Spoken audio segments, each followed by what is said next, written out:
Kom wees lig saam pastoor Pieter en Tolly Jordaan, Sondag om 1600.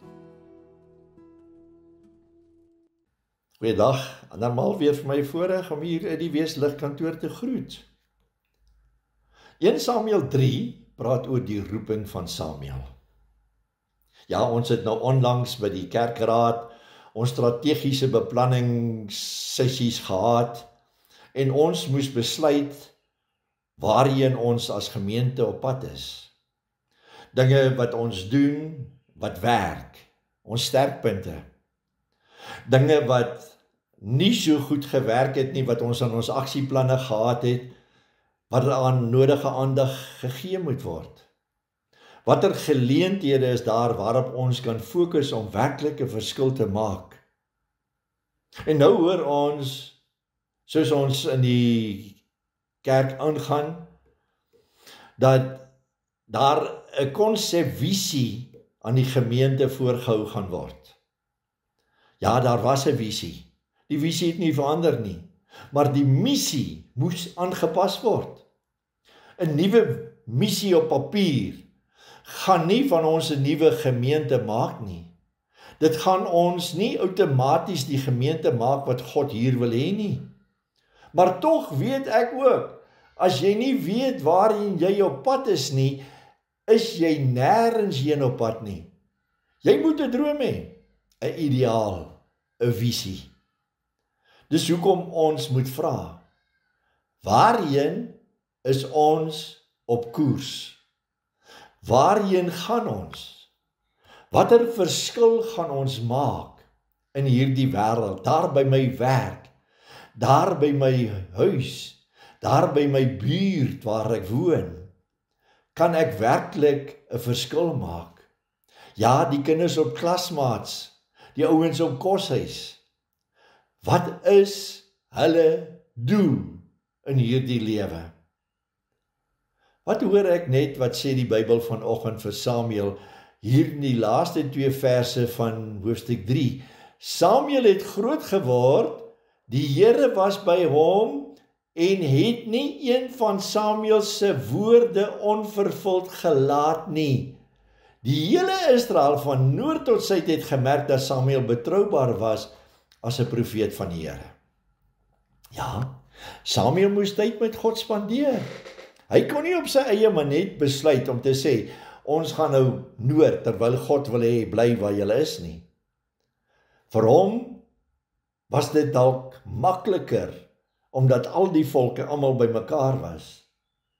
Maar hy het groot geword in die Here, en elke woord wat hy gespreek het God vervul in sy lewe. Hoekom? Omdat hy betroubaar was. Kom ons begin by die verhaal van Samuel. 1 Samuel 3 vers 1. Die seun Samuel het die Here gedien voor Eli. Kyk, kom ons stop daar. Wat sê hierdie eerste teksvers vir ons? Pieter, het die Here gedien of dien nie die Here nie? Voor die aangesig van die Here nie.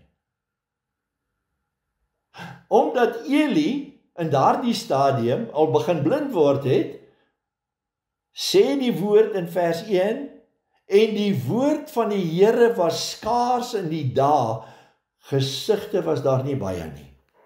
Sjoe, dink bietjie mooi, wanneer laas het jy die stem van die Here gehoor? Wanneer laas het jy jou doel wat jy het, vergelyk met dit wat die Here sê? Kan ons soos 'n Samuel aan die einde van ons dae sê, al die woorde wat die Here vir my gegee het, is vervul in my lewe. Vers 2 sê, in die tyd dan, terwyl Eli op sy plek lê slaap, sy oë het al begin swak word, sodat hy nie meer kon sien nie. Hoe lyk jou geestelike oë? Ons slaap dalk in hierdie tyd. Ons is nie so gewaagd om die stem van die Here te hoor nie. Ons geestelike oë is dalk toegemaak deur omstandighede. Maar nou kom in vers 3. Toe die lam van God nog nie dood gegaan het nie, en Samuel lê en slaap in die tempel. Kom ons stop weer daar. Waar het Samuel gelê? In die huis van die Here. Daar waar die ark van God was. Die ark verteenwoordig God se teenwoordigheid. Samuel het gekies om langs die ark van die Here te gaan lê. En hier kom die Here, want sy gesindheid was gefokus. Ek wil die Here dien met my hele hart. Vers 4 sê, en die Here het na Samuel geroep, en hy antwoord, hier is ek. As die Here nou vandag by jou moet stilstaan, en vir jou sê, Johanna, Sari, Gert, ken jy sy stem? Weet jy dat hy besig is met jou? Kan jy hom antwoord en sê, hier is ek, Here? Die rede is eenvoudig. Die volk het net een keer 'n week na die tempel toe gekom.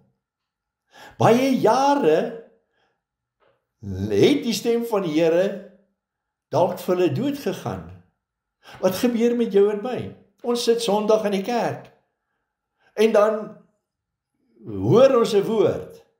Maandag onthou jy 10% van die preek wat uitgegaan het. Teen Vrydag 1% van die woord wat uitgegaan het.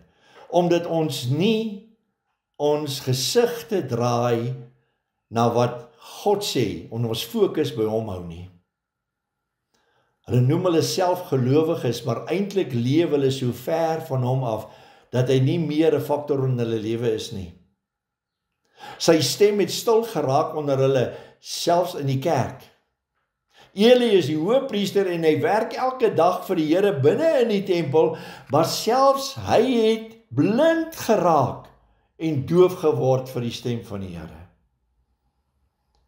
Ons weet mos, die Here praat nie met jou as jy nie regtig geïnteresseerd is nie.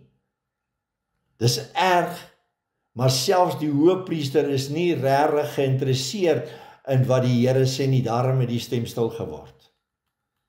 En dan kom en verskyn Samuel op die toneel. En met Samuel breek daar 'n nuwe dag aan. Deur 'n verhouding tussen God en sy mense. Samuel maak die verskil. Hy lei 'n nuwe era in. 'n Era waar die stem van God weer gehoor kan word. Skielik is daar weer 'n betroubare profeet in die land.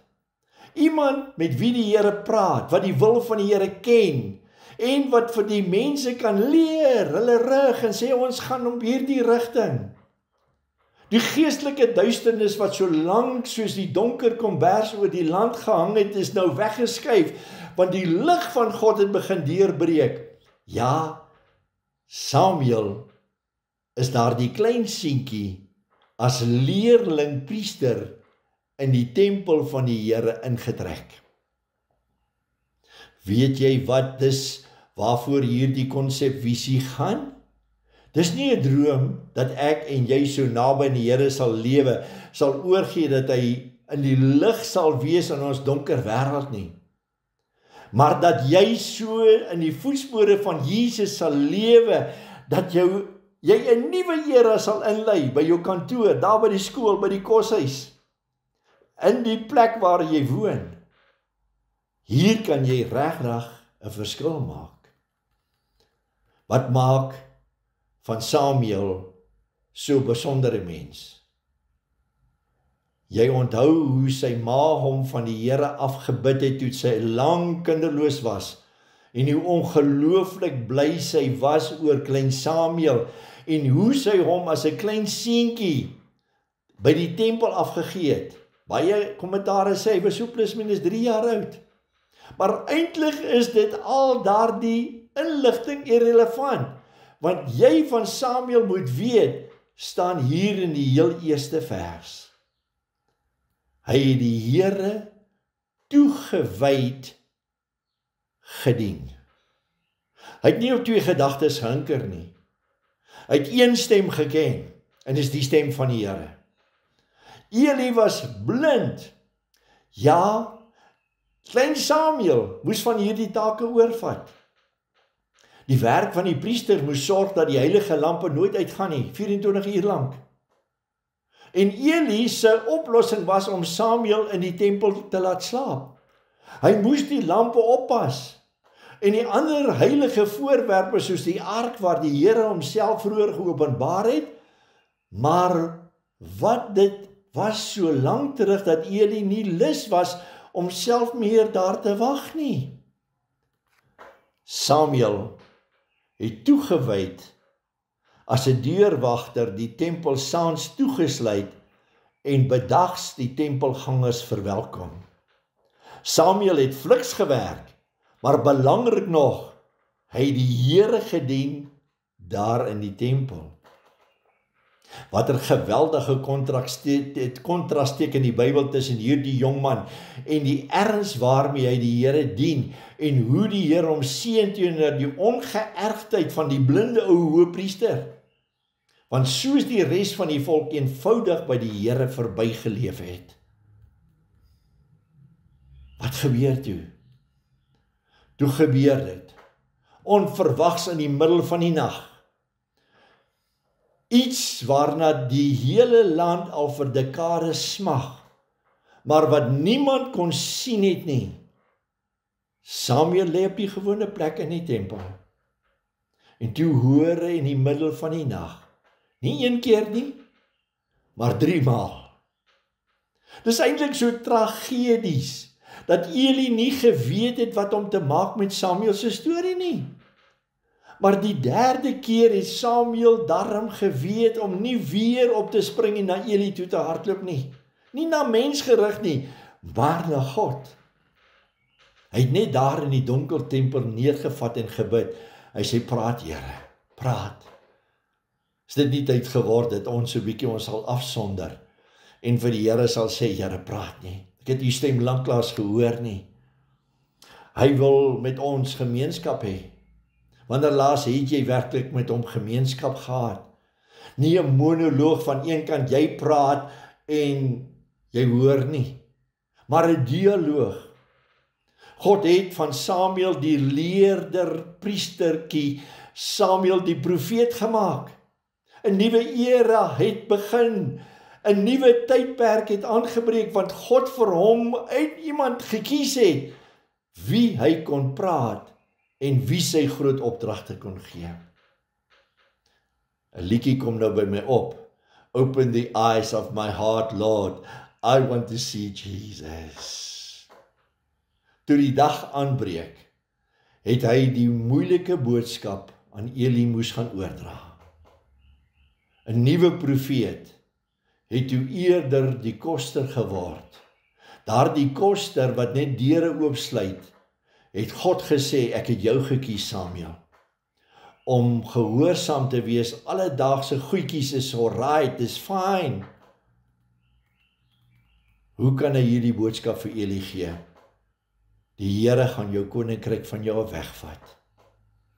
Toe die Here gekom en gaan staan en die volgende keer Samuel geantwoord, spreek Here, want die diensknegt luister.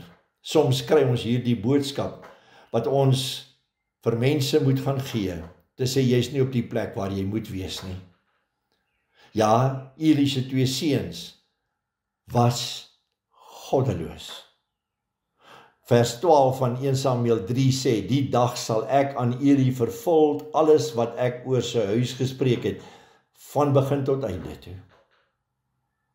Sy goddelose seun sterf. Die Here reken met hulle af. Toe hierdie boodskap by Eli uitkom, sê die woord van die Here, het hy agteroor geval en het gesterf. Dis nie waarom Samuel geroep was nie. Nee, dit was nie met dit wat die Here met hom gepraat het nie.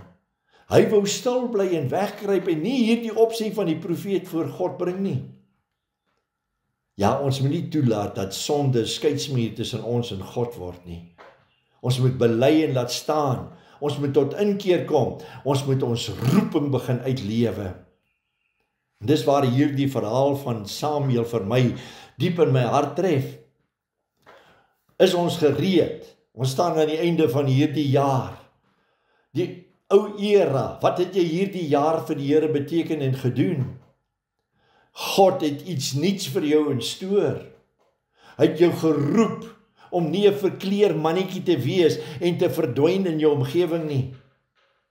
Daar buite wag 'n wêreld wat besig is om verlore te gaan, sonder vrede en blydskap, sonder die hoop wat alleen God kan gee. Intussen kruip jy en ek weg. Jy hou jou besig met die alledaagse goedjies. Dalk doen jy goed, en jy dink jou goeie dade gaan jou in die hemel inbring. Wil ek in hierdie dag vir jou sê, is dit nie nou tyd dat ons werklik sal opstaan, en ons visie en ons droom voor die aangesig van die Here sal uitklaar en sal sê, Here, wat wil u hê moet ek doen? Wat wil u hê moet mense op die ou end van jou onthou aan die einde van jou lewe? Henoch was daarvan gesê, hy het met God gewandel en hy was daar nie meer nie. Kan dit werklik van jou gesê is? Kyk so 'n bietjie terug in hierdie jaar wat verby is. Kan die mense werklik sê, daar is 'n godsman, daar is 'n godsvrou, dat wanneer hulle spreek, is dit die Here wat spreek? Of hunker ons nog op ons eie gedagtes, wil ons soms ons eie wil net op die mense afdwing? God wag dat jy jou nuwe era moet inlei in hierdie donker wêreld daar buitekant. Maar ook so sal dit dan nie uit jou eie krag wees nie, maar deur die krag en die invulling van die Heilige Gees. Dit begin wanneer jy antwoord op die roepstem van God. Toe die Here vir Samuel geroep het, het hy gesê, hier is ek, Here, stuur my. Net God wil jou toerus, net hy kan jou toerus, sodat jy verskil kan maak in hierdie wêreld. Kom ons vra hom daartoe. Hemelvader, hier in hierdie jaar wat verby is, as ons u gefaal het, Here, wil ons vra, vergewe ons. Help ons, Here, sodat ons waarlik u stem sal hoor, dat ons nie op ons eie insigte sal staat maak nie, maar op u sal vertrou. Ons sluit hierdie jaar af, Here, met hierdie wete. Ons is in u en u is in ons. U sal ons nooit begewe en ons nooit verlaat nie. U is met ons. Heilig ons dan, Here, deur u waarheid, en laat u waarheid ons lei, van een oomblik na die volgende oomblik, totdat u ons gaan kom haal. In Jesus naam. Amen.